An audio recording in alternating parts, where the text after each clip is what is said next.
afternoon, everyone, and welcome to the Systems Leadership and Practice webinar. I'll be your host today. I'm Pamela Teitelbaum, the Director of Evaluating Impact with the Tamrac Institute. And I would like to also just say thank you and welcome to our speakers today, Rachel Sinha and Tatiana Fraser from Systems Sanctuary.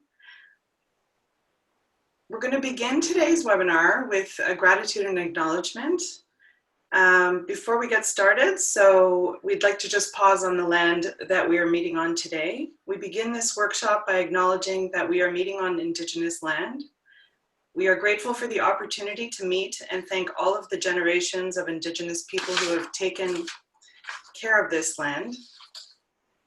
And this is in recognition to the contributions and historic importance of Indigenous people, which must be clearly and overtly connected to our collective commitment to make a promise and to the challenges of the truth and reconciliation that is real in our communities. So we also invite you to share your own land acknowledgement today with your name, if you'd like, in the chat. And I'd also like to just share a little bit about the Tamrac Institute before we get started. Tamrac Institute is comprised of two components of our work. The first is the Learning Center. We support learners in our 5 interconnected practices that we believe lead to impactful community change. We feel that these are integrated practice is what creates a stronger and more optimal community change environment. And the second part of our work is focused on vibrant communities. The vibrant communities we support, through this, we support local cities and leaders to implement large-scale change initiatives to reduce poverty and deepen community. We have 3 different ongoing projects through the vibrant communities. The first is Cities Reducing Poverty. Cities Reducing Poverty is a network of over 330 municipalities represented by 70+ regional partners working collaboratively to end poverty in their communities. The second one is Cities Deepening Community. And this particular project is a network of 67 cities seeking to strengthen neighborhoods and 25 cities developing community plans to grow citizen engagement, civic engagement, and leadership, and a sense of belonging. Finally, we have launched recently in the last year, Communities Building Youth Futures, which is a 5-year collective impact strategy to increase high school graduation rates for the youth facing barriers across Canada in 13 communities. I'd like to introduce to you today, I have the pleasure of introducing to you today, we have with us Tatiana Fraser and Rachel Sinha from Systems Sanctuary. Tatiana has 20 years of experience leading and scaling systems innovations, creating strategic learning communities and movement building. She's a co-founder of Girls Action Foundation and co-author of Girl Positive that was published in by Random House in 2016, which I encourage you to take a look at. And she has worked to reframe the narrative around gender equality and to advance the leadership and social justice around for girls and women. As co-founder of MetaLab, she is working collaboratively with Status of Women Canada to bridge resources and build ecosystem practice at the intersection of gender and equity in systems change. Rachel Sinha co-founded and co-led the Finance Innovation Lab for 8 years, designed to empower positive disruptors in the financial system. And Rachel moved from London to the US in 2015, where she was co-writing and mapping momentum with Tim Drayman of SIG, documenting the emerging field of systems change, and co-authored a series of articles on the topic of systems change in the Harvard Business Review and Fast Company, and on Medium. She co-authored Labcraft, How Social Labs Cultivate Change Through Collaboration, and the Finance Innovation Lab, a strategy for systems change, and systemschangers.com. Collaborating with Oxford Said Business School and the Point People, she also led an inquiry into the language of systems change and launched the publication Keywords. So we have a lot of rich experience with our speakers today, who are also the co-founders of Systems Sanctuary. And we are really covering a very exciting topic today.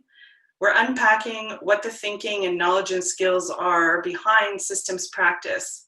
And without further ado, I'm going to pass it over to Rachel so she can just share a little bit about systems change and get started with the program today. Thanks so much, Pamela. Really lovely to see you all. We're really excited to share this with you all today.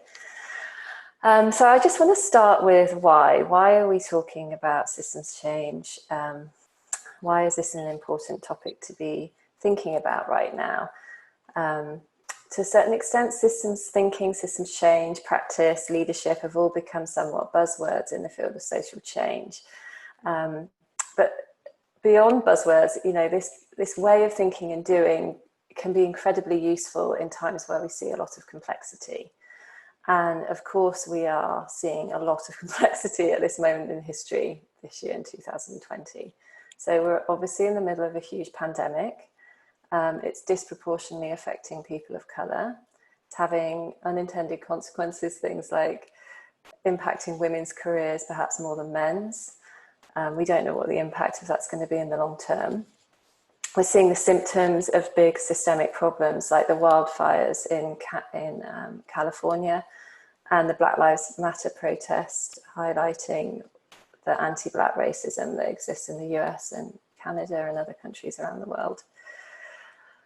The thing that we find really helpful about systems thinking frameworks and practice is that it can help you make sense when things get chaotic and really confusing. And there are a whole load of systems frameworks that people who work in this field of practice have in their toolbox, and we're really delighted to share with you today the work that we've been doing on systems leadership. Tatiana and I, as Pamela mentioned, co-founded the Systems Sanctuary, and this is where we do most of our work together now. We've been running it for about 3 years. We coach and teach and support people who are trying to work in this systemic way because we recognise that it's difficult, hard work, takes a long time to do. And we thought there was a real gap in the market for support system. We work with people who are, actively working on systems change internationally, UK, US, Canada, Australia, New Zealand, and elsewhere. And we do this through creating small cohort peer learning groups so that people can really build a sense of camaraderie and trust and deep relationships. But we also treat this work like research. And so we have been transcribing and coding and clustering themes that we're seeing from this work over the last 3 years. And this is where the systems leadership capabilities that we're going to be sharing with you today have come from. So, one way of thinking about it is that these are things that you have to get quite good at if you want to try and lead a systems change initiative. And really, it's not as ambiguous or black box-ish as people might lead you to imagine. You're probably already doing quite a lot of it already, and we really want to try and highlight that today. So I'm going to hand over to Tatiana to dive in. Thank you, Rachel, and thank you, Pamela. Thanks for having us today. We're really excited to be with you all. So I just want to, first of all, just tell you for the agenda, what we'll be doing with you over the next hour. So we're starting off with really grounding our thinking in complexity theory and systems change. And we'll discuss that, not in great detail, but just to give us a foundation from which to share our framing around practice. So we'll introduce practices and capacities for systems leadership, as Rachel said, based on kind of our research and our own experiences and our own work that we do in the field. So to begin with, we might ask the question, why? What is the problem? And our starting point with Systems Sanctuary is that we all intuitively understand human systems because we are all a part of them. And within that, we also acknowledge that complexity thinking and systems thinking is quite intuitive, and that we come to these practices from many lineages. So sometimes when we hear about systems change, because it is sort of a buzzword, it can be a bit alienating, or it's like, oh no, how do I do this? But really, a part of this exercise is really rooting us in our experiences and our practices, so we can see where we are already acting in these ways and where we might want to build new skills and capacities. And to start this off, you know, we really acknowledge that in terms of like the background to the problem, you know, we hear this over and over again. The world has become more complex, you know, certainly in this moment of this pandemic, as Rachel highlighted, but within the context of our society, both the industrial and digital revolutions lead us to this increased complexity, and many of the problems that we're dealing with in our change work are complex. So issues like poverty, racism, the impacts of colonization, climate change, gender inequity are all the result of multiple interconnected inequities, economic, environmental, cultural, and political issues that conspire to create these really difficult problems to solve. You know, and so again, from a starting point, you know, in terms of systems change, we don't have this all figured out. We don't have all the solutions, but we approach it with a curiosity of how can we strengthen our capacity for systems change. So at the same time, we are still kind of in our Western society in a mindset that problem solving is based on two largely reductionist approaches. So that help to kind of, create challenges in terms of trying to solve these complex problems. Sorry for the doorbell in the background. So these approaches, one, Greek reductionism, which focuses kind of on the separation of mind and matter and lead to the separation of mind and body. And historically also Newtonian perspectives that inform a large way in which Western society thinks and operates, suggest that parts can explain the whole. And so you should be able to break up complexity into component parts and tackle them separately.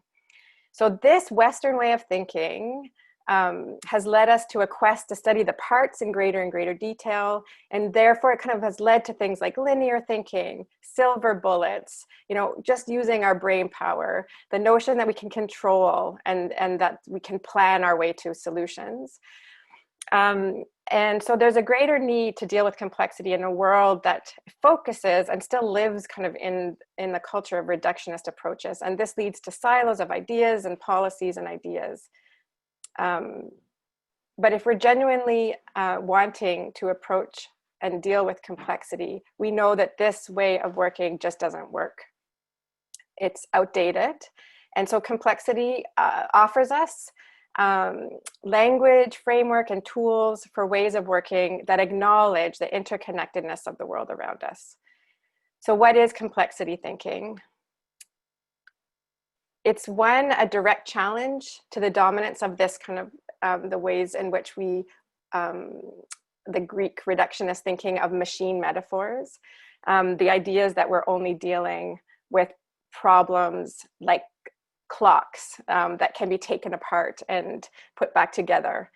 And complexity focuses on a set of core concepts that include things like emergence, self-organization, interdependencies and interconnectivity, unpredictability, and non-linearity. Complexity science suggests that the whole is not the sum of its parts, and emergent properties of the whole are inexplicable by the parts. And so you don't need expertise to solve these issues. And there's a focus, and we value relationships. Relationships are everything.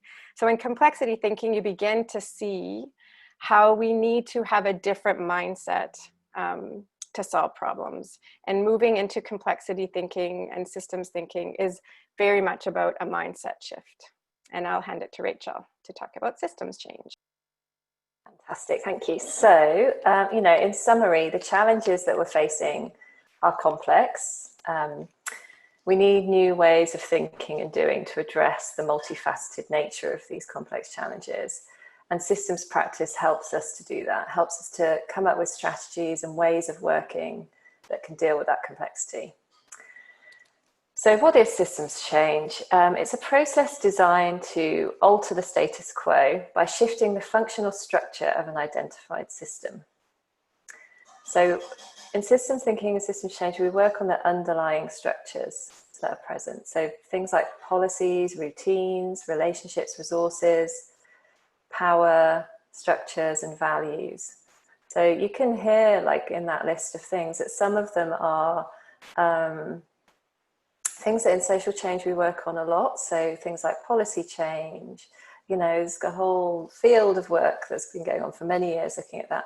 When we're trying to shift things like power structures and values, things that are slightly more intangible, that's where systems thinking can often breathe fresh air into a space when the same conversation keeps happening and is not really changing anything. That we really get to the gist of why is something really happening? What are the dynamics at play that keep things in place? And so it can really require a radical change in people's attitudes. And then we start to think about what is a systems leader. I think, you know, one of our reflections has been from working with the people that we've worked with over the last 3 years is that, you know, in essence, what categorizes them is three things. First of all, they have a systemic intent. Very simply, they're going out to say, I want to change the system. The system is not working. They'll look at something like unemployment in a region, for example, and instead of like building a strategy that's all about creating more jobs, they'll ask the question, why is this happening in the first place? And so the question of why is like the key question that systems thinkers are trying to lean on. The second thing is that they have a key role as a facilitator, by which I mean that they, you know, are hopefully capturing the energy of an existing group of people who are really trying to, who have the intention to shift the system and create the conditions where things could be done differently. So they will be working with people from across the system, and we'll talk more about that in a moment. And then the final thing is that systems leaders are initiators. They get stuff done. They start things that wouldn't have existed if they weren't there. So there is a newness about doing this kind of work. It's not to say that things haven't been happening in the past, but it's the person who is standing up and saying, we're going to just get going on this, even if we don't know how it's going to turn out.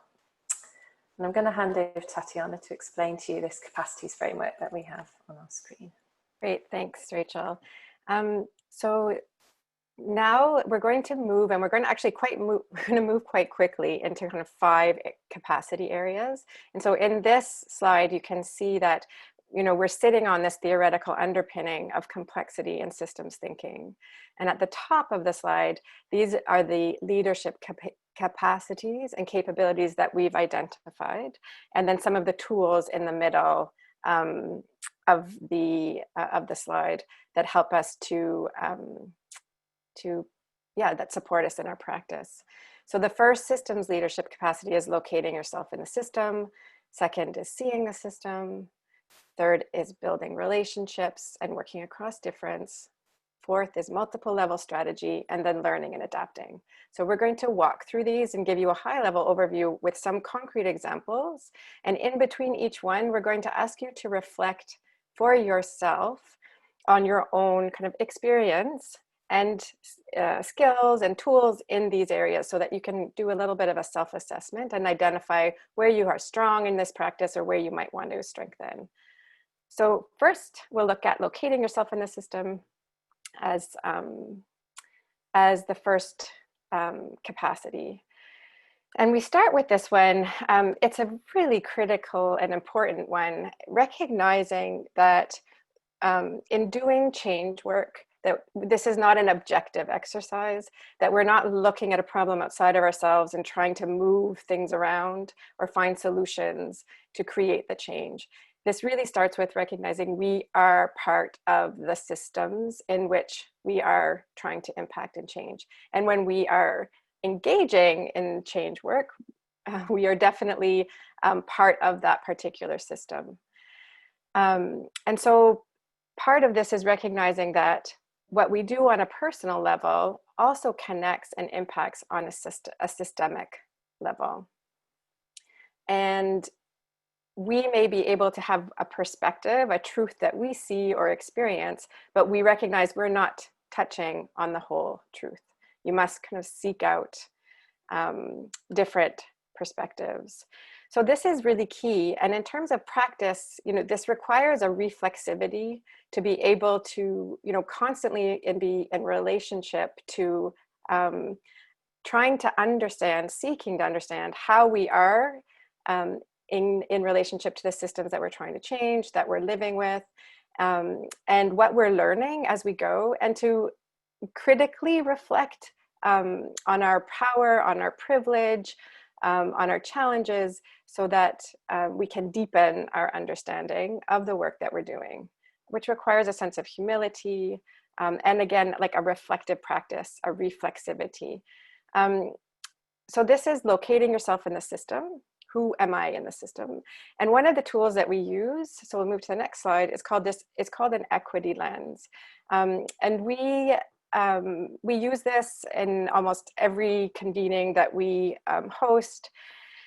It's a base and a starting point for us. This comes from the World Trust Organization, which is based in the US. And you can see it's an infinity loop, which we see often in systems frames.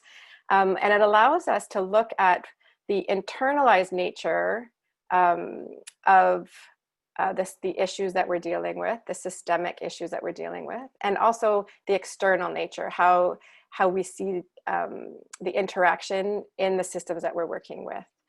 So I won't go into too much briefing on this whole framework, but in terms of locating ourselves in the system, it allows us to see how inequities are running through all of the systems that we're trying to shift.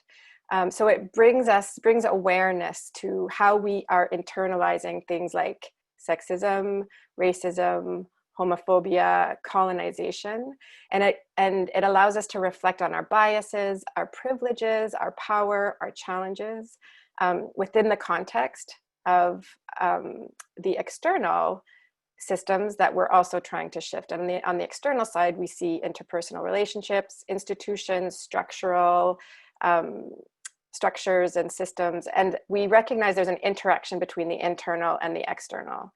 And this framework is really quite incredible because it also allows us to look at the complexity of this and take into account that we all have cultural identities that we bring to our worlds and our work. Our identities and our histories also inform all of these dynamics of how we internalize and operate and see the external systems. And then this also allows us to understand power, how power runs through systems and upholds systems of inequity. So this is a great tool, and we use it as a reflection tool so that people can really reflect on who are they and what have they internalized around some of the inequities that we're dealing with. And then how might this impact the ways in which we're seeing these play systemically.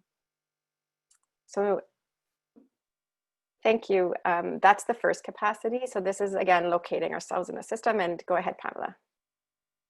That was really great. And actually, it just really makes me excited because it's really something that we all need to be doing more of, especially now. And so, as Tatiana mentioned earlier, let's just take a minute and think about how you're already doing this and what tools and experience you have and where you already are building skills and capacity and where you would like to do this more. So the question is, to what extent would you like to learn about the practice of locating yourself in the system? And you have an opportunity now to just complete the poll as we have a chance to just reflect on the incredible information that we're learning. I love this tool. It's actually a really clear and interesting way to prompt conversation either with yourself or with a small group of people that you're working with. And I think it's excellent. Thanks for sharing this so far.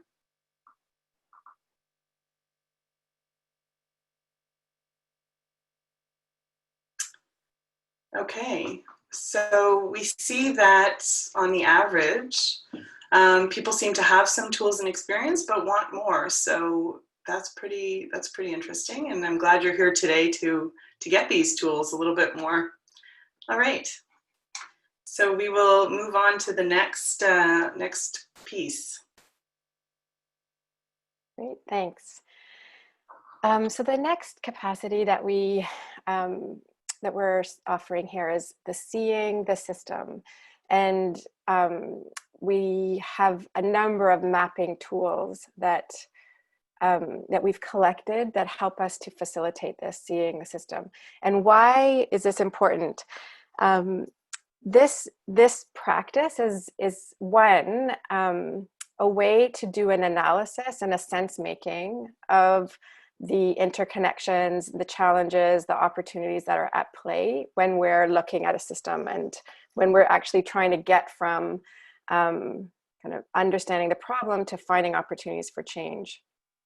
So we map systems to understand and locate the root causes, to identify patterns, to sense make patterns that we may be seeing, to really understand different perspectives, which is really important because, you know, an organization may see, okay, we want to impact systems here, but we have limited perspectives. So systems approaches allow us to say, you know, whose perspective do we need around this circle in order to actually fully understand the nature of the root cause. And so we're collectively seeing the system when we practice this type of mapping. And it's really important to be asking the questions, whose perspectives are important and are critical. And often these perspectives come from lived experience, or people who are experiencing the impact of the harms of the systems. So these tools, also mapping, allow us to deepen our understanding of the complexity of the issues, and they guide our understanding of interaction and relationships. And again, we often use these when we're trying to get to strategy. So the process of mapping is a way for us to start to map out opportunities for action, leverage points, and strategies for change. One of the things in our experiences of doing mapping, often mapping can be kind of intimidating or highly technical. And in our approach, it's all about the process. It's not about the end product. So it's an engagement process, it's a seeing process, a collective seeing, and then a strategy, a sense-making to strategy process. So mapping the system, and Pamela, if you want to just move to the next slide. Here are some examples of some maps. So we started off with the equity map, which we shared. There's actor mapping, which I'll speak to in a moment, forces mapping, transition theory, which we'll also speak to, and iceberg mapping. So there's many, many tools that we can use for mapping. And you are going to want to have the right tool based on like your objectives and what you're trying to accomplish. And quickly, I'll just speak to the iceberg model, just to give you a concrete example, which you may be familiar with or have seen. It's a great tool that really helps us understand that often when we're trying to address a problem, many times we're in response mode at the event level, at the tip of the iceberg, right? And then iceberg is a great metaphor because we see that there are layers of issues that we don't see that are under the surface. And so this model allows us to see that at the tip, we see the events, and often this is what we're reacting to. But if you start to unpack, there's patterns, layers of patterns to understand the structures that hold those patterns in place. And then under that, the mental models or the culture, the belief systems, the values that actually are at the base of this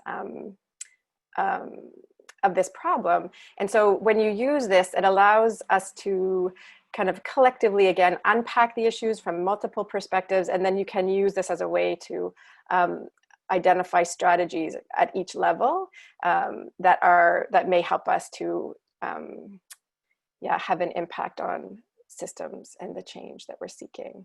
So this is the iceberg. It's one example of many. And again, we're moving quickly, so I'll hand it to Pamela, and we'll just do a small reflection together. Thank you, Tat. So we're going to be doing this, just a quick reflection. You can jot down notes as well about your responses, but we're just going to take a minute again to just think about the extent to which you'd want to learn more about the practice of seeing the system. And and be able to then start to utilize these tools in your own work. It's I'm just loving this. I love the sequence of how you're presenting the information and what the focus is. I would like to know more about certain aspects of systems change as well.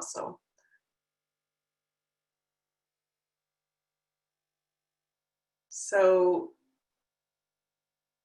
we see here again that it's really, people are feeling that they just have some tools. So on average, it's a matter of really looking forward to seeing what fits with your own practice and how to make that integrate that further into your work. Thank you very much. So we're going to move on to the next section. All right, so this is the third bucket, and it's focused on relationship building and working across difference.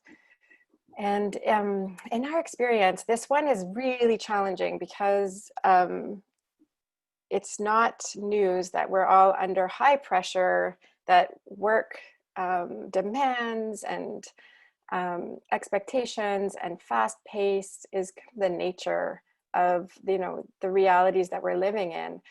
And so how do we create the conditions for and the space for the deep relationship building that's required to do systems change well? We often hear in systems work, relationships are everything. And we do really value the importance of relationships. And it's often very challenging when we're moving so quickly to create the space that is required for the depth. And so what are some of the practices? So foraging and bridging, nurturing, deepening relationships. These are all part of the practice of systems change.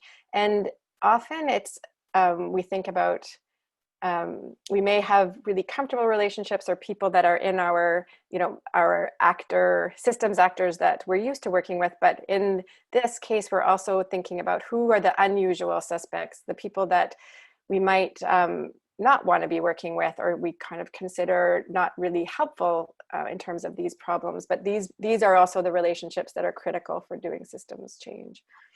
Another piece that's really important, and that Rachel and I really try to emphasize in our practices and working with people, is the importance of working around power and having an analysis in the relationships, in the ecosystems around power. And I would say that sometimes the value of relationships can erase the actual lens to understand how power is playing, and it's critical to be able to hold both. So what are some of the shadows? How might we need to be decentering the power structures or the dominant power systems in the work that we're doing, and recentering power in places that may be more marginalized. Another tool around this is having an intersectional analysis that really looks at how race and class and ability and gender identity intersect in terms of how the issues are impacting people with diverse locations and identities. Another practice is we hear a lot about is brokering and convening, having convening power, being able to pull people together at an ecosystem level is also part of this practice.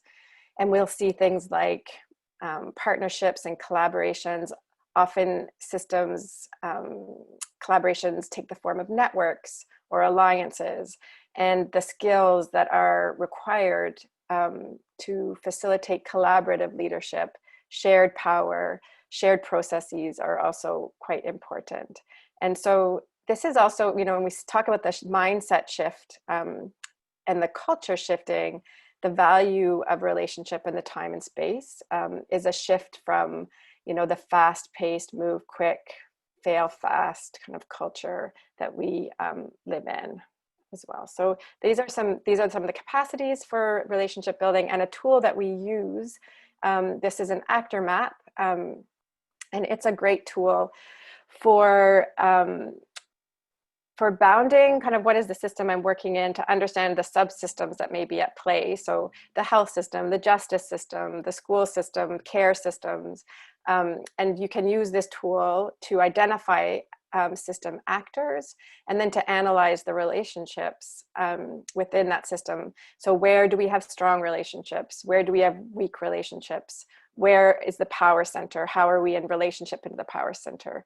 And this can be very useful and helpful in working with collaboratives to identify kind of relationships that you might want to be nurturing, focusing, strategic kind of needs in order to be able to kind of work at an ecosystem level to shift strategically the system that you're working in.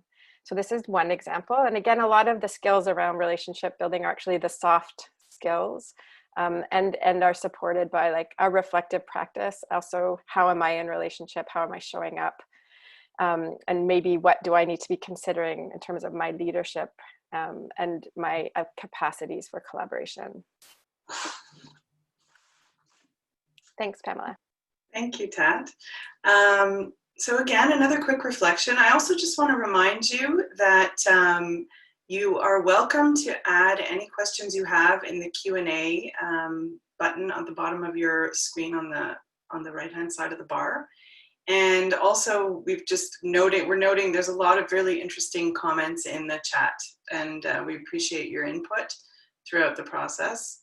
So yeah, let's see here what the response was for the relationship building and working. Okay, so here, the majority of people feel that they really need to strengthen their practice more than just wanting more tools overall. So that's interesting. Very good. Thank you so much for your participation as we go through this. I'll pass it on again to Tatiana and Rachel. Thanks. Yeah, so yeah, the next capacity that we see in the systems leaders that we work with is that they are usually hosting, supporting, nurturing an ecosystem of interventions in the system. And that's because when you start doing mapping work, you emerge a set of places to intervene in the system, places where you might start projects, initiatives, policy change, et cetera, to try and cultivate the conditions to change things in the way that you want to see happen. And so, you know, these initiatives are working to influence change at multiple levels in the system, at different scales. And one of the tools that we find super helpful and lean on a lot in our work is on the next slide, which is transition theory. So this theory helps us to map out what you're already doing, what initiatives, for example, already exist in the system that are working at these multiple levels. So very briefly, you know, when we're trying to shift a system, it helps to work at these places at the same time. So at the landscape level, what stories are being told about your system? What positive stories could you tell the world about how things could be done differently? And often it's storytellers are, you know, the media, spoken word poets, musicians, documentary film makers. So it's looking really to the artists and the strong writers in our world who can help us change the narrative about a particular system. The next level down is the regime, which is often where a lot of social change work happens, which is trying to change policies, trying to shift the existing institutions and structures that are holding a particular system in place, policies, procedures, etc., etc. When we're doing systems change work, we're always trying to look for the niche innovation. So these are pockets of people or ideas or examples of ways of doing things differently that sit outside the current system. So if you take something like the food system, you know, you could, for example, have a strategy that targets the big food industry players, which would sit at a regime level, or you could say, well, what about our local organic community garden? Like, how could we nurture that to happen more? And that's something that sits outside the current system. And then finally, this is a layer that Tatiana has added with her colleague Juniper Glass from the research that they were doing over the last 3 years working on gender issues in Canada. And it's saying that, you know, we're also looking for the roots of the system. So by which we mean the grassroots mobilization that's happening, the kind of advocacy work that's happening from a grassroots level, and the depth of relationships within community, particularly from people who are not from the dominant centre, who with a bit of nurturing, supporting, connecting, highlighting can influence the upper levels of the transition theory framework, changing things at regime level, changing stories that we tell ourselves about that system. Yeah, so Pamela, over to you. Thank you, Rachel. So once again, we're just going to ask you to think about your experience and to the extent to which you'd like to learn more about working at multiple levels in the system.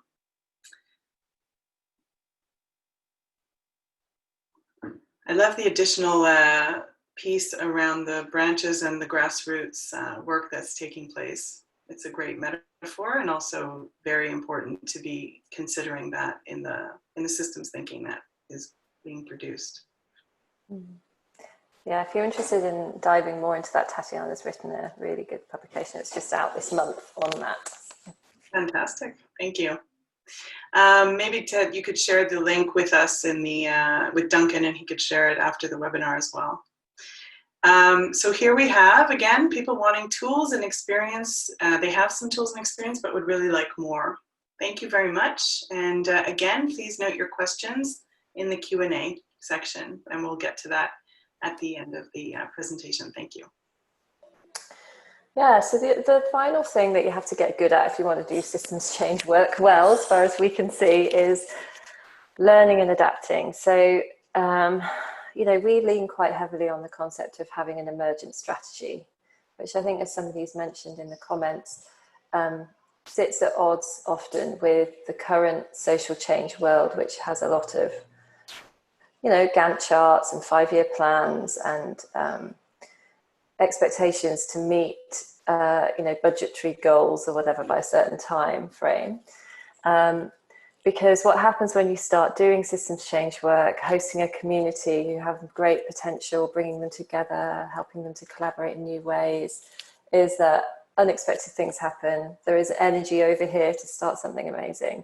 And you need to be able to adapt and be flexible enough to go over there and do that work, rather than stick with what you originally said you were going to do. And so the ability to kind of be flexible, nimble, easy to, you know, ability to adapt become really, really important. And often you have to set some strong boundaries up around that and fight for that space, because it's really important. So, you know, it's appreciating that feedback loops inform action and the next steps, so that you are, after you're doing something, you're consciously reflecting together what went well, what didn't go well, what would we do differently. You know, so Tatiana and I, for example, do that after everything. We'll do it after this session. You know, we do it after everything we do. And we keep that either written down or mentally, so that we can make sure that we're adapting things in the future. This also requires like creating a boundary around some space after you've done something, to listen, reflect, slow down. And there is a link to spiritual practice here, to really deeply try and listen and understand to what were the dynamics in that room, what were people really trying to say that was kind of under the obvious layer of the kind of post-it notes on the wall. And the ability to make time and space for that is absolutely crucial to your success at doing this well. Because you want to be making sense, finding patterns, developing collective insights with your group that you can then use to help develop a strong theory of change. Yeah, so that is the last capacity that we're going to be showing today. Pamela, I'll hand over to you. And once again, just as a final reflection, we would really appreciate it if you want to just share with us the extent to which you'd like to learn more about the practice of learning and adapting in the system. And we will also then just be moving into a Q&A portion of the presentation. Before we do, though, I just want to actually acknowledge that there's a lot of interesting connections between the learning and adapting part and how we look at evaluative practice of systems practice. And I'm really excited by the links and connections that I'm seeing being made in the reflexive practice and as well just the adaptation and thinking and critical thinking elements that are presented. So here again, we want to see that some people have tools and experience but want more. So on average, for the most part, everybody seems to want more information, more tools, more experience with systems change work, and how it sort of expresses how vital this is to the work that we do today. So thank you for that. So we're going to now just move into the Q&A. If you want to find out more about System Sanctuary, you can go to the link that's shown at the bottom of the screen. And Duncan, I'm going to pass it over to you. Thanks, Pamela, and thank you, Tatiana and Rachel, for a great presentation. I love the visuals of those tools, and I'm going to be coming back to this, I think, time and time again. As Pamela mentioned, I've actually just included a link to System Sanctuary in the chat, so if you're interested, you can click on that and bookmark that page. And if you haven't submitted a question using the Q&A panel, I invite you to do so now. And even if you don't have a question, you can use the thumbs up feature to vote on which questions you'd like to see answered. Our first question comes from Edgar, and they ask, at what level do you consider that systems practice and stakeholders facilitation spaces are important for a systems change project?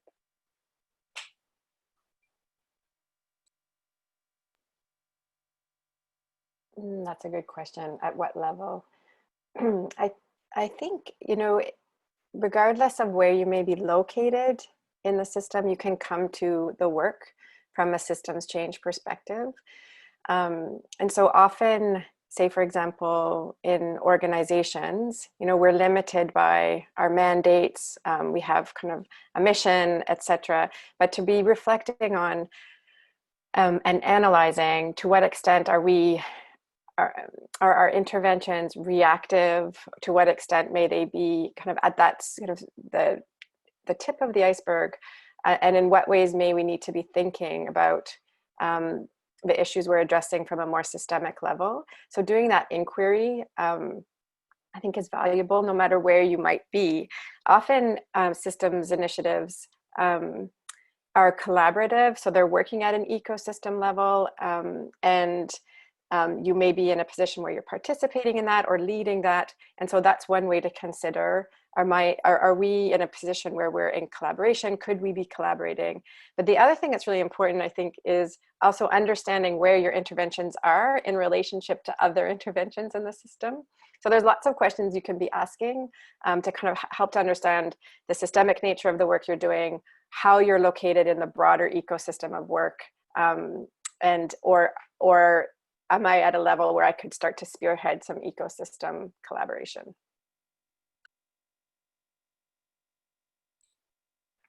Okay, thank you so much for that. Our next question comes from Amrita, and I actually had a few other people echo this in some comments in the chat box.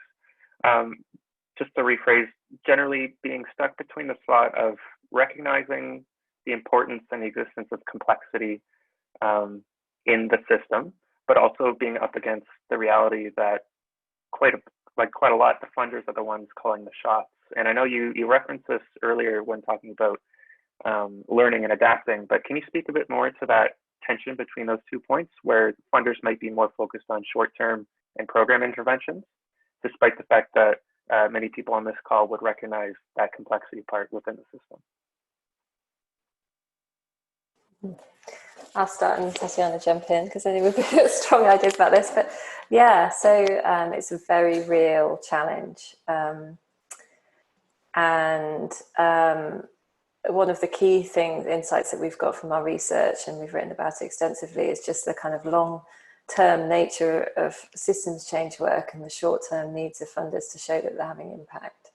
And so, you know, there are ways of getting around that. To a certain extent, there's a need sometimes just to play the game. Tatiana and I, in our own strategy, have very much decided that we're going to, you know, come up with our own projects and ideas and then try and get funding directly from the people that are impacted and need the support, so that we don't need to go around that too much. But yeah, it's a very big tension, well recognized. Tatiana, to add. Yes, thanks, Rachel. I think the piece of the relationship building, I think if you have a relationship with the funder in a way where you can start to deepen the relationship and the understanding and start to have conversations about the systems change nature or the complexity of the issues that you're dealing with, and to be really honest about those tensions, and start to have the conversations that will help the funder understand. I think that's key. And also recognizing that when you're engaged in systems leadership and you're trying to shift the way and that mindset in terms of how we do things, and it's important to recognize that it's an exercise of bringing people along.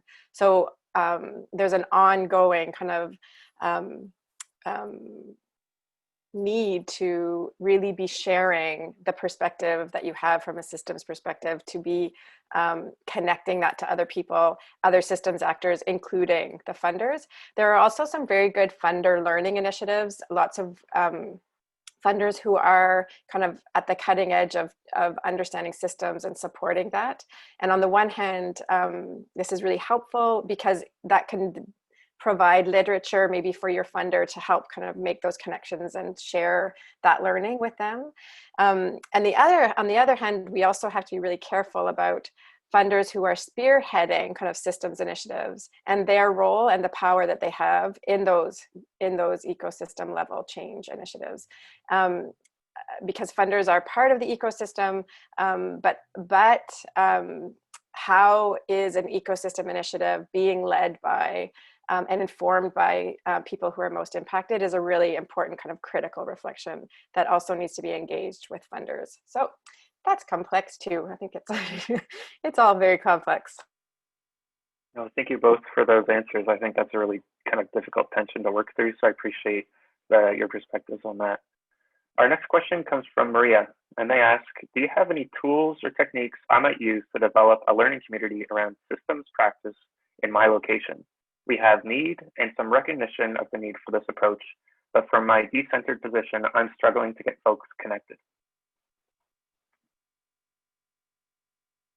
That's a great question. I love it. And Rachel and I, in our work with the Systems Sanctuary, is we host cohorts, learning cohorts, and we really believe in the learning that can happen across systems actors who are trying to, or systems practitioners who are trying to shift systems. So, at a very, very simple kind of first step level is, can you bring some people together in your community that you think would be interested, and invite them to, a conversation about how might we be in community and learning together, and how might we create like a peer learning circle that we can begin, and then from that, things will emerge to help you move forward.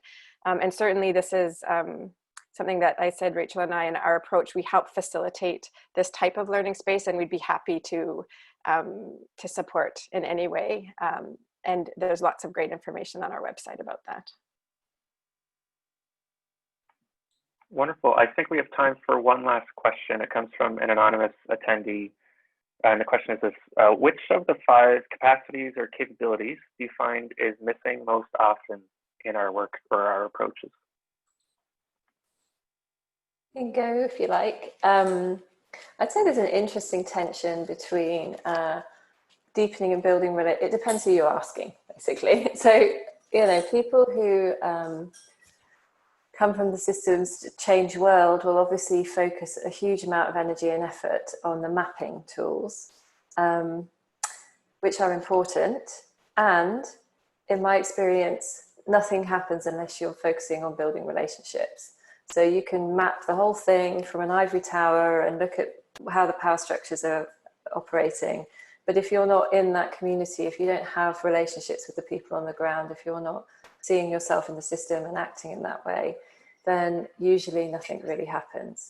And so I would say that, you know, that's often something that's missing, but also the time for reflection often falls off the list of things to do, which is why we focus so much of our energy and effort on peer learning spaces, because people need time to process what's going on in their systems change work, and that's what we offer. So. That's great. Thanks, Rachel. And I would just also add one of the priorities that we center in our work is really a lens around equity and justice and the power analysis. So in the systems field, the one I think that is kind of emerging and kind of the dominant discourse in that field, from my perspective, I think kind of lacks that capacity for bringing an equity and justice lens. And so some of the work that Rachel and I are doing is really pointing that out and bringing that into the practice, and also trying to create learning and tools to kind of fill that gap in systems change work. So yeah, that's another key one. I think that's really important. Wonderful. Well, thank you both. Just before we wrap up with some announcements, Pamela, do you have any final comments or thoughts? I was just going to say as well that on the Tamrac site, we have a lot of tools and resources available around systems change, and some, also I was just thinking that the learning and adapting part of the practice seems to me a really important part of the overall experience as a key sort of thread that helps us to sort of develop further our practice as we move forward and in looking back as well. So I just wanted to say thank you very much to both of you for your presence today and your insights and your great work that you're doing. And yeah, we look forward to seeing you again in our webinar series. Thank you. Yeah, and just to say really quickly, Tatiana's just added something, but we're about to launch a masterclass. So if you really want to learn more, please join us. It's going to be an awesome small cohort group international. Thank you very much. Yeah, thank you, everyone. We do have a few quick announcements just before we get going. Just wanted to mention, definitely check out the link to the masterclass reference there with the System Sanctuary. I've just put a link into the chat box. We are also hosting weekly community building webinars with the Tamrac Institute every week now, and we encourage you to visit tamracommunity.ca to learn more about that. And last thing, we recently launched a Community Engagement Foundations course. It's an online learning course that you can do at your own pace. So if you're interested in community engagement and working through a community engagement practice from beginning to end, I highly encourage you to check that out. Again, you can find that as well at tamracommunity.ca. Thank you so much to everyone who joined us today. And thanks again, Rachel, Tatiana, and Pamela for sharing your wisdom with us.